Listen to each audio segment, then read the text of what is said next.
o interessante é que, por exemplo, o pastor Jardel, ele trouxe uma mensagem para a gente massa no último domingo.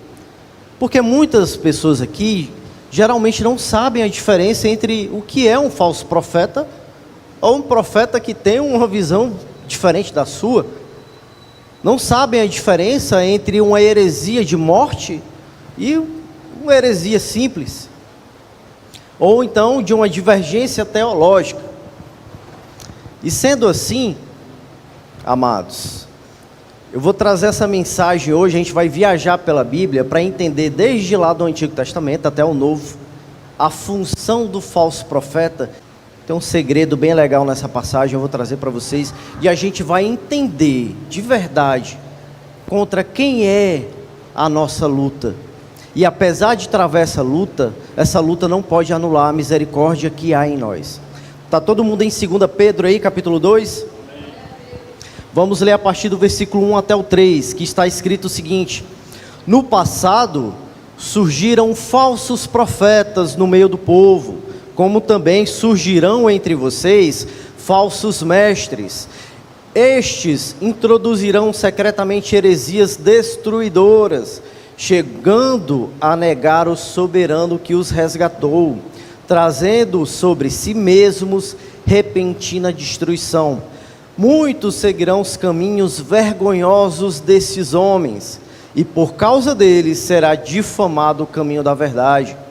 Em sua cobiça, tais mestres explorarão com histórias que inventaram. Há muito tempo, a sua condenação paira sobre eles, e a sua destruição não tarda. Amados, primeiro ponto que podemos observar aqui, que é um versículo clássico que fala de falsos profetas, né?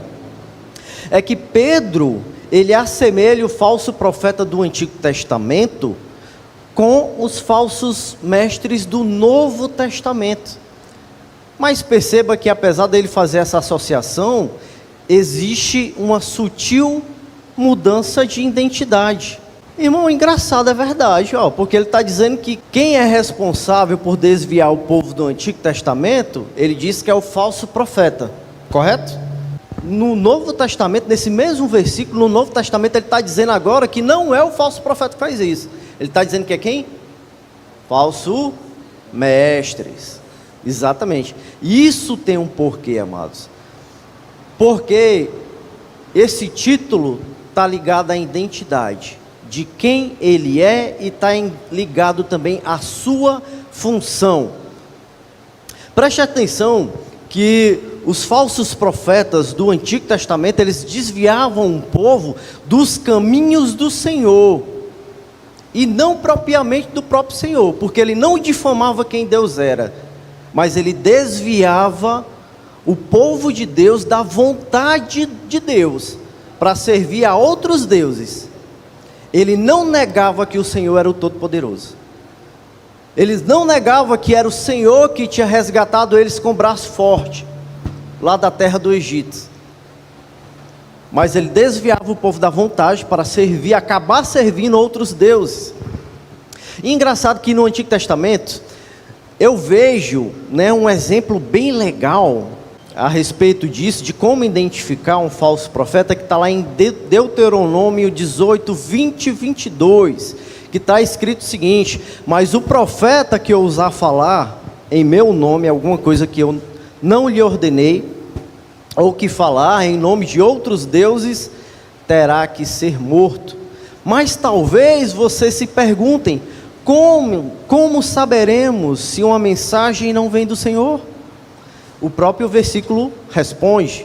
Na continuação ele está escrito que se o profeta proclamar em nome do Senhor e não acontecer, nem se cumprir, esta mensagem não vem do Senhor. Aquele profeta falou com presunção. Não tenham medo dele. É assim que se identifica um falso profeta lá no Antigo Testamento. E tem um caso muito curioso lá no livro de Jeremias, que acontece durante as invasões babilônicas, contra Israel, que é o seguinte: é o embate de Jeremias contra o falso profeta Ananias. Quem já leu aí esse livro? Quem já leu essa parte? E é bem legal, é bem interessante. O contexto aqui era que no ano de 598 a.C., né, Jerusalém foi invadida pela Babilônia, como já havia sido profetizado anteriormente, que isso ia acontecer. O templo de Deus foi saqueado, e o rei Joaquim e muitas outras lideranças foram levadas para o exílio babilônico, certo? Então a Babilônia fez o quê? Determinou que Zedequias reinasse no lugar de Joaquim, né? E só que tinha uma condição. Ó, Zedequias, é o seguinte, vou colocar você aqui, vou apoiar o seu reinado, certo? Só que você tem que ficar submisso ao meu poder, certo? Você vai ter que ficar submisso à Babilônia. Ok, beleza. Só que a esperança de liberdade, com o passar do tempo, impulsionava o rei Zedequias a tramar para se libertar da Babilônia. E aí é nesse contexto que aparece Ananias, porque Ananias ele aparece com a mensagem de conforto, de proteção e graça. O que é que Ananias estava naquele tempo falando tudo aquilo que era a expectativa do povo. Olha só o que Ananias chegou dizendo. Ele chegou dizendo assim, ó: não, para aí, rei Zedequias, se preocupe não se preocupe não, viu, povo de Jerusalém. Olha, porque daqui a 2 anos, o Senhor vai derrubar Nabucodonosor, rei da Babilônia, certo? Daqui a 2 anos, esses utensílios do templo que foram levados, serão tragos de volta aqui para a casa do Senhor. E o jugo que a Babilônia colocou em Israel será totalmente quebrado. E aí o que é que ele faz? Ele pega o jugo que estava no pescoço do profeta Jeremias e quebra esse jugo na frente de todo o povo de Israel, na frente do rei e na frente dos sacerdotes do templo, tentando envergonhar Jeremias e contradizendo tudo aquilo que o próprio Jeremias já tinha profetizado em nome do Senhor, sendo que Jeremias era um profeta conhecido e reconhecido, porque tudo aquilo que ele havia profetizado acerca da primeira invasão babilônica havia se concretizado. Só que o povo o quê? Não deu ouvidos. Deu ouvidos a quem? Ao falso profeta. Por quê? Porque o falso profeta falou tudo aquilo que o povo queria escutar. Irmão, o que você acha? Se alguém chegar dizendo hoje, qualquer vídeo na internet, alguém chegar hoje dizendo o seguinte: olha, eu não dou 2 anos, esse congresso que aí está, todo mundo vai cair. Esse Supremo que aí está, todo mundo vai cair. É o que boa parte da população, dos evangélicos do Brasil, querem ouvir, não é? Porque a verdade é que o que é que Deus queria para o povo de Israel naquela época? Que eles se arrependessem dos seus pecados, que eles tirassem do meio deles toda idolatria e que eles retornassem a ter a misericórdia que tinham no passado, que eles não tinham mais misericórdia entre eles. E o falso profeta, ele vem para desviar o povo da vontade de Deus. Nem sempre a vontade de Deus ela é agradável para nós. Entenda isso. Entenda isso.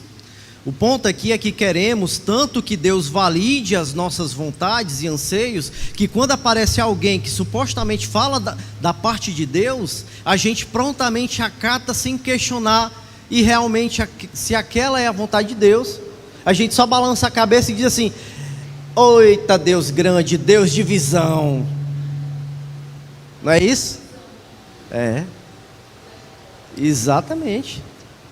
Irmão, tem pastor, eu conheço, tem pastor aí que se disser assim: olha, se tiver um irmão chegar com uma visão e disser assim: eu vou acabar, vou fechar todas as congregações que aí estão, vou deixar só a sua congregação, para você trabalhar no campo. Ele fala assim: eita Deus de visão, glória a Deus, Deus de visão.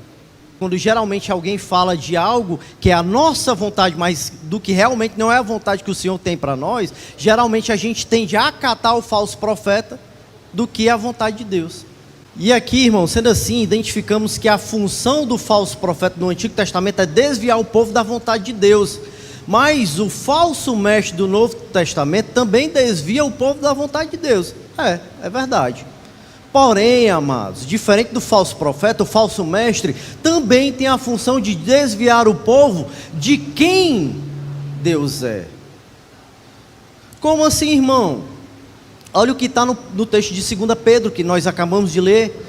Eles introduzirão secretamente heresias destruidoras, chegando a negar o soberano que os resgatou.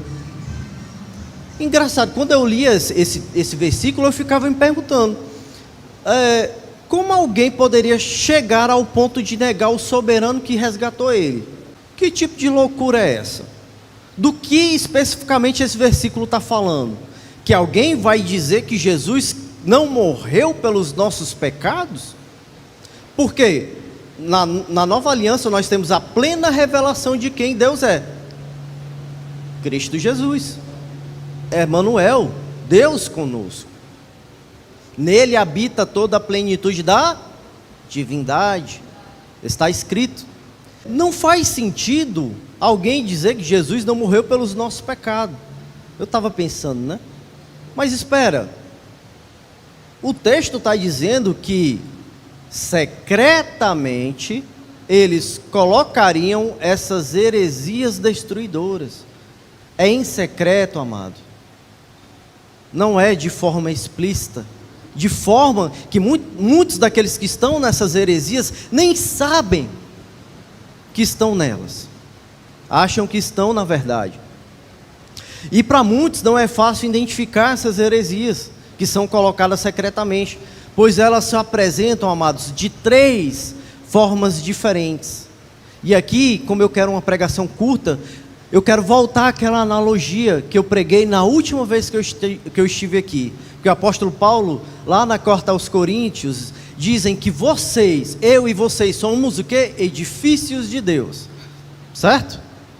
E que ninguém pode pôr outro fundamento ao qual ele já colocou, que é Cristo Jesus. Vamos imaginar que esse púlpito é um fundamento. Vamos imaginar que esse púlpito aqui, amados, é Cristo Jesus. Só que ele diz o seguinte: vede como vocês constroem as paredes ao redor, certo? Então imaginem que essa plataforma aqui é Cristo Jesus, tá? No seu edifício, na sua casa, que você foi fincado sobre ele, você foi construído sobre Cristo Jesus. E vamos entrar na primeira forma como essas heresias são secretamente introduzidas. A primeira forma, amados, é a falsa liberdade cristã.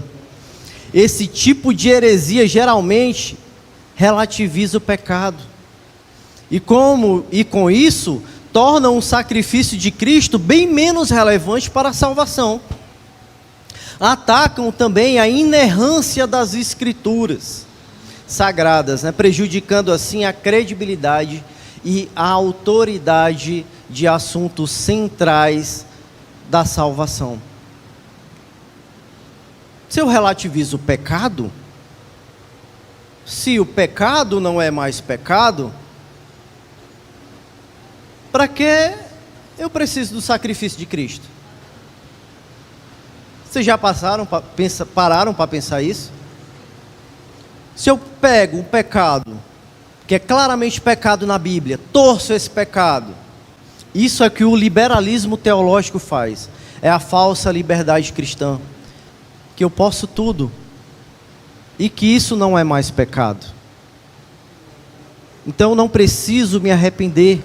Essa é a primeira forma como essas heresias elas são colocadas entre a igreja, dentro da igreja. Em outras palavras, amados, isso é negar o soberano que me resgatou. Porque se não é mais pecado, eu não preciso me arrepender. E se eu não preciso me arrepender, Cristo morreu em vão. Eu não preciso desse firme fundamento.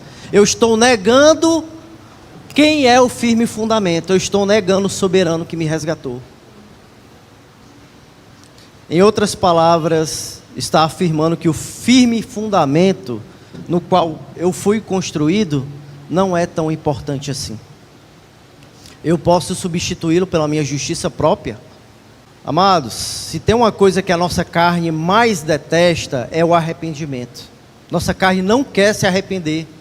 Então ela fica dando desculpas e torce a Escritura para tentar nos fornecer um pouco de paz.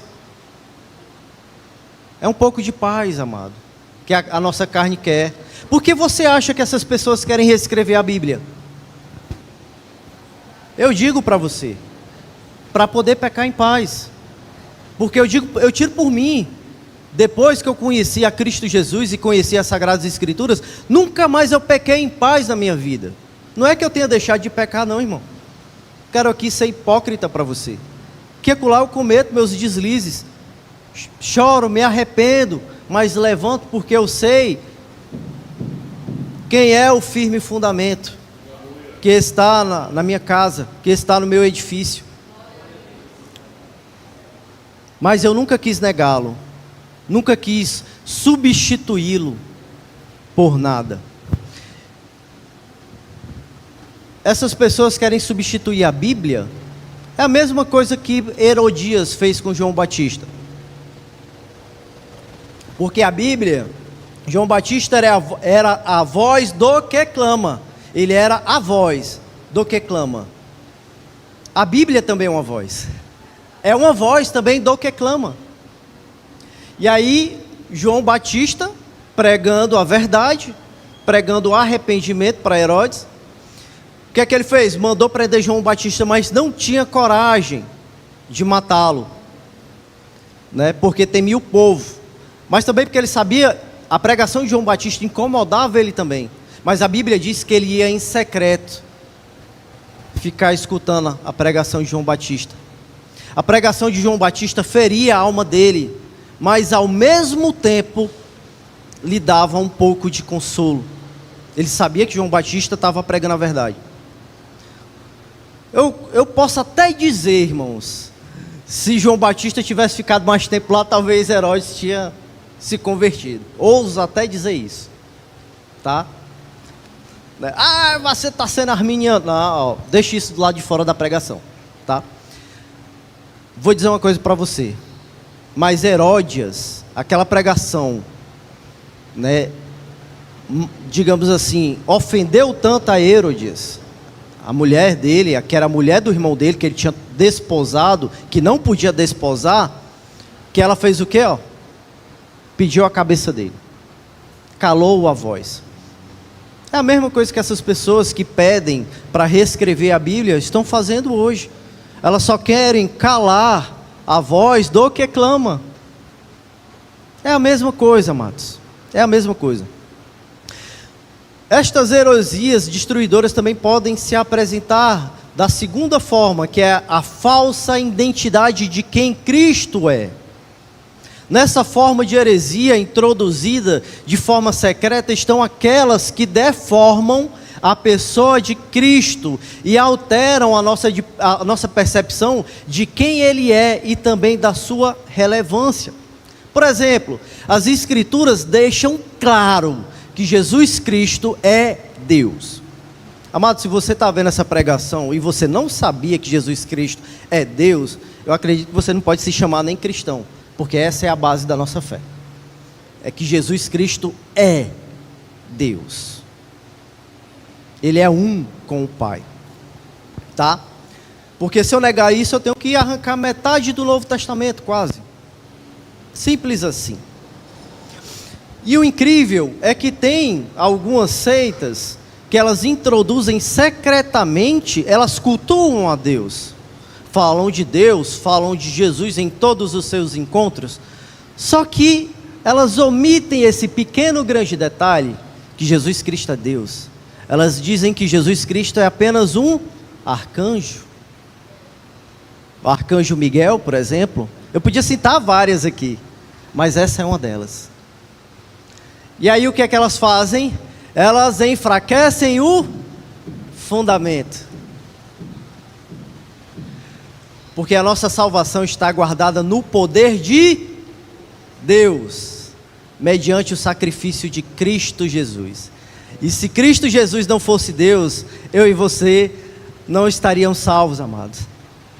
Porque a nossa salvação não poderia ser guardada por alguém que não tem o poder de Deus. Simples assim. Então o que é que eles fazem? Estão negando o soberano que o resgatou. Estão enfraquecendo o firme fundamento. Existe um homem que construiu uma casa sobre a rocha, que passou sobre ela terremoto, água, vendaval, e ela permaneceu em pé. Por quê? O firme fundamento era uma rocha, era sólido. Você que está me escutando aí, amado, hoje, não enfraqueça o seu firme fundamento, senão a sua casa, o seu edifício vai desmoronar, cedo ou tarde. Porque você está negando o soberano que o resgatou, você está enfraquecendo o soberano que te resgatou. É simples assim. E ainda existe, amado, uma terceira forma que essas heresias são introduzidas: legalismo, orgulho e exclusivismo. Esses tipos de heresia tocam em outro extremo o da importância de obras, de certa forma, para auxiliar na salvação, que por sua vez gera no indivíduo um orgulho exacerbado proveniente de tais obras que enriquecem o seu senso de justiça própria. Como eu disse, imagine o que é o fundamento? Cristo, certo? O fundamento da casa é Cristo. Ninguém pode pôr outro fundamento, que é o sacrifício de Cristo. Então, quando eu digo o seguinte, ok, o sacrifício de Cristo me salvou, mas se você não guardar o sábado, se você não der o dízimo, você não pode ser salvo. O que é que eu estou fazendo, igreja? Eu estou estou dizendo que o firme fundamento agora não é mais Cristo. É só uma parte. A outra parte é dízimo, sábado, vestimentas, comportamentos. Eu estou dividindo o alicerce da minha casa, Cristo e as obras. É isso que eu estou fazendo. Eu estou negando o soberano que me resgatou. Esta é outra forma de negar o soberano que me resgatou. Isso sim, amados, é heresia. Isso é heresia. Heresia é tudo aquilo que atinge, o firme fundamento do seu edifício, o firme fundamento da sua casa. Isso é heresia. Porque ataca, porque desvia o povo de Deus e desvia o povo de quem Deus é, deforma a imagem de Deus, deforma a imagem de Cristo Jesus. Porque, irmão, se Cristo Jesus, por exemplo, se Cristo Jesus não é Deus, isso altera profundamente o meu relacionamento com Ele. Altera. A pessoa que eu mais confio na minha vida é Jesus Cristo. E se Ele não fosse Deus, eu não poderia confiar nele. Simples assim. Quando eu vou falar com Ele, eu tenho a noção que eu estou falando com o próprio Deus. Quando eu me prostro perante a Ele, eu tenho a noção que eu estou me prostrando perante o próprio Deus. Quando eu adoro Ele, eu estou adorando o próprio Deus, porque Ele é o caminho, é a verdade e a vida, e ninguém vai ao Pai a não ser por Ele. Como é que você quer adorar a Deus por fora de Jesus Cristo? Se Ele é o caminho, a verdade e a vida. Não existem atalhos para a santidade. Um pastor famoso falou isso. Cara, você pode ser o cara mais correto que existe na face da terra. Você pode andar com a burca por aí, desfilar com a burca por aí. Meu irmão, se você não adora Jesus Cristo, você acha mesmo que a sua adoração chega ao Pai da mesma forma? Eu sou o caminho, a verdade e a vida. Porque dele, por ele e para ele são todas as coisas. É simples, parece uma coisa né? Pequenininha, que é introduzido, um detalhe da Escritura, que é introduzido secretamente, ó, aqui, ó, ó o estrago que faz. Isso sim é heresia, amados. Ataca o firme fundamento, distorce a imagem do firme fundamento, dilui o firme fundamento, coloca outras coisas em pé de igualdade com o firme fundamento. Agora não é mais só Cristo para salvação, porque se você não der o dízimo, você não vai ser salvo. Se você não guardar o sábado, você não vai ser salvo. Aí coloca essas coisas em pé de igualdade com o firme fundamento. Amado, aprenda uma coisa: naquele dia no céu ninguém se gloriará perante o Senhor. O que quer dizer? Que não há espaço para nenhum tipo de orgulho naquele dia no juízo final. E como eu havia dito, pau que dá em Chico, dá em Francisco também. Como é que você quer chegar naquele dia diante de Deus? Se ninguém se gloriará perante Deus, isso quer dizer que cabe a você identificar, se autoexaminar, identificar todo tipo de orgulho que está dentro de você, ó, e tirar. Porque o que é que a Escritura diz? Examine-se o homem a si mesmo. E é por isso que eu trouxe a primeira mensagem. Porque a gente pode estar todo certo na doutrina, mas às vezes a gente começa a excluir a misericórdia de Deus por causa do zelo, do falso zelo à doutrina. Como é que você diz que o irmão que está lá não tem o Espírito Santo, cara? Quem é você para dizer isso? Jackson, tomar aqui como exemplo. O Jackson não fez isso, tá, irmãos? Só para você, né? Não estou apontando o Jackson, tá?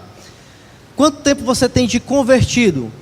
Convertido que eu digo que você se arrependeu dos seus pecados, porque a conversão é essa. É o Espírito Santo que convence o homem do pecado, da justiça e do juízo. Quando foi que Deus lhe convenceu do pecado, da justiça e do juízo? 7 anos? Quantos anos você passou na Universal? Desde os 11 anos de idade. Você tem 7 anos de missão de fé, certo? Então, eu digo para você, com muito carinho, que você está errado. Você se converteu bem antes, lá atrás. Por quê? Porque conversão é arrependimento de pecados. Entendeu? Vou dar um exemplo aqui do pastor Jardel. O pastor Jardel, quando ele se converteu, ele era católico. Certo? Correto? Ele era católico, né? Adorava a imagens, a santos. E ele foi convencido pelas escrituras de que isso era o quê? Pecado. Idolatria, pecado. E ele disse que foi o dia, ele falou para todo mundo aqui, foi o dia mais maravilhoso de toda a vida dele. Porque ele foi convencido do pecado. Certo? Então ele se converteu lá. E quando ele veio para cá, para o protestantismo, infelizmente ele pegou o que de proa? Neopentecostalismo, amados. A maioria de nós pegou isso, neopentecostalismo de proa, logo de frente. Recheado com um pacote de heresias. Então é o seguinte, embora eu, pastor Jardel, Jackson, Auricélio, tivéssemos o Espírito Santo de Deus, em algum momento da nossa vida, nós participamos e nós ficamos inclusos em ambientes que tinham heresias. Só com o tempo o Senhor tirou isso do meio da gente. Só com o tempo. Eu tiro por mim. Amados, quando eu me converti dos meus pecados, porque essa é a natureza da pregação do Evangelho. O que é que Cristo pregava? Arrependam-se. João Batista pregava o que? Arrependa-se. E tudo isso voltado ao que é pecado. A heresia você vai tirando depois. Heresia você vai tirando com o tempo. Ninguém nasce no Evangelho, amados, livre de heresia. Entenda isso. Entenda isso. Por isso que é importante a gente o quê? Ter esse ministério aqui, ó, para pregar contra seitas e heresias. Por quê? Porque ao longo da caminhada, certo? o Senhor, por meio da pregação que nós temos, vai tirando as heresias do meio do povo, vai tirando muitos das heresias, vai resgatando muito das heresias, mas eles têm o Espírito Santo. A verdade é essa. A verdade é essa. Eu não posso dizer que eles não têm. Como é que eu vou afirmar isso, irmão? Se é o Espírito Santo que convence você do pecado, do juízo e da justiça, e você se converteu dos seus pecados, você era adúltero, você se convenceu que era adúltero, eu preciso mudar de vida. Eu era um papudim, digamos assim, né? Aí o fulano de tal, eu era um papudim, passava toda semana, virava a mesa de bar, sexta, sábado, domingo. Aí o Espírito Santo vem e convence o cara que é pecado, o cara muda de vida, começa a mudar de vida. Só que ele não está livre ainda das heresias. Isso só acontece com o tempo. E eu já estou concluindo, amados irmãos, tá? Isso só acontece com o tempo. Então, amados, por causa de um falso zelo, a gente não pode excluir a nossa misericórdia. Como é que eu digo que o cara não tem o Espírito Santo e condena o cara ao inferno? Porque quem não tem o Espírito Santo está condenado ao inferno, amados. É simples assim. Porque quem resgata o homem do inferno é o Espírito Santo. O Espírito Santo é o penhor para o resgate, se você não sabe. E aí é isso que eu via muito nos comentários. O pessoal pega, todo mundo coloca tudo no mesmo saco e diz assim: olha, a justiça seja sobre eles, mas a graça sobre mim. Você está errado. Como eu estava alguns meses atrás. E vou dar um exemplo aqui para você. Parece uma coisa, né? Quando a gente vai trazer uma mensagem, parece que Deus coloca situações no nosso caminho para a gente exemplificar aqui. Sexta-feira eu atendi lá na loja um casal de testemunhas de Jeová. O cara chegou lá na loja empurrando uma cadeira de roda com a mulher que tinha o quê? Sofrido um AVC. Mesmo caso da minha mãe. Aí ele explicou a situação, que eu tinha que atendê-lo na mesa, né? Que eu levasse tudo até ele na mesa. Eu, claro, vou sim. E ele começou a contar a história dele. Ele perguntou: você é crente? Do nada. Ele: você é crente, né? Eu sou. Sou sim. E ainda falei mais, na hora aproveitei, né, o ensejo dele, disse assim: o que foi isso com a sua esposa? Aí ele: foi um AVC. Minha mãe teve múltiplos AVCs. E aí, como é que ela está? Jesus curou. Jesus curou, está lá melhor do que estava antes. Porque quando Jesus cura é assim, irmão. E eu não tenho medo de contar meu testemunho aqui não. Tem gente que pode achar ruim, estou nem aí. Toda honra e toda glória seja dada ao Senhor Jesus Cristo. Agora, porque você acredita que milagre não pode mais acontecer no meio do povo de Deus, vai você estar no lugar errado, viu? Vá lá para o cessacionista, para aquele povo lá, que eu acho que está combinando melhor com você. Porque o Deus que eu conheço, Ele é o mesmo ontem, hoje e sempre. E aí o que é que acontece? Aí o cara ficou naquela, né? Eu contei toda a história e tudo mais. E aí, cara, ele me deu um cartãozinho clássico dos TJs, né? Com aquele: posso te oferecer um cartão, um estudo bíblico grátis, né? Aí eu entrei, né? Eu disse assim, aí ele me oferecendo o estudo, eu disse assim: tudo bem, irmão, mas deixa eu fazer uma pergunta para o senhor. Quem é Jesus Cristo para o senhor? Lá na loja, sexta-feira. Quem é Jesus Cristo para o senhor? Porque para mim Ele é Deus. Para mim, toda a plenitude da existência habita nele. E Ele tem poder para todas as coisas. E eu testifiquei esse poder. E ele ficou assim. Aí ele começou a querer contornar e disse assim: ó, irmão, esse caminho aí que o senhor está tentando me propor, eu já fiz ele inverso. O senhor sabia que eu já fui judeu messiânico? Cristão messiânico? Eles também não acreditam que Jesus Cristo é Deus. Eu já fiz esse caminho inverso. Ó. Isso mudou totalmente o meu relacionamento com Cristo. Hoje eu sou muito mais íntimo de Deus do que eu era. Experimente o Senhor também. Veja o outro lado, todos os argumentos que mostram que Jesus Cristo é Deus na Bíblia. E o seu relacionamento com Deus vai ser transformado. O Marcelo de meses atrás, que fez aquela oração, porque fui eu que fiz aquela oração. Graças te dou, Senhor, porque não sou como aqueles que estão nas heresias. Eu ia ter um embate teológico com aquele cara. Eu ia anular a minha misericórdia. Ia dizer que ele estava errado, que ele estava condenado ao inferno, em vez de pregar o evangelho com amor. Porque eu não deixei de pregar a verdade, eu preguei a verdade. Preguei acerca de quem Jesus Cristo era, mas com amor. Tudo que você for pregar, irmão, tem um jeito para pregar. Eu não posso anular a misericórdia de Deus por causa de um falso zelo à doutrina, não. Aí tem gente que trata essas pessoas como se fosse um leproso. Só porque o firme fundamento dele está o quê? Enfraquecido. Deixa eu dizer uma coisa para você.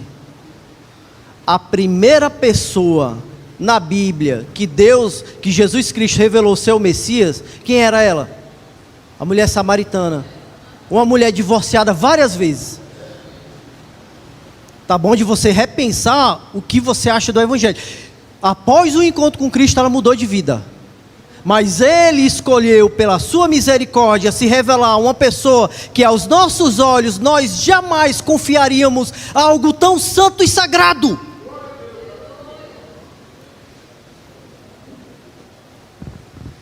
Desculpe, passei do tempo, talvez tenha passado do ponto, mas o Senhor, Ele mostra junto com a palavra, Ele mostra o sentimento que vem junto com a palavra. E de certa forma uma certa indignação, porque nós estamos no caminho. Não acho que eu vou parar de pregar contra falso profeta? Não.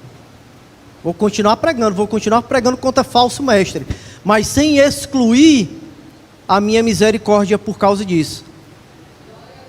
Porque se a minha justiça e a minha misericórdia não exceder as dos fariseus, de modo algum eu entrarei no reino dos céus, nem vocês. Eu espero que essa breve mensagem possa ter edificado a sua vida. Deus abençoe. Vou retornar aqui a oportunidade ao grupo de louvor. Deus abençoe a todos.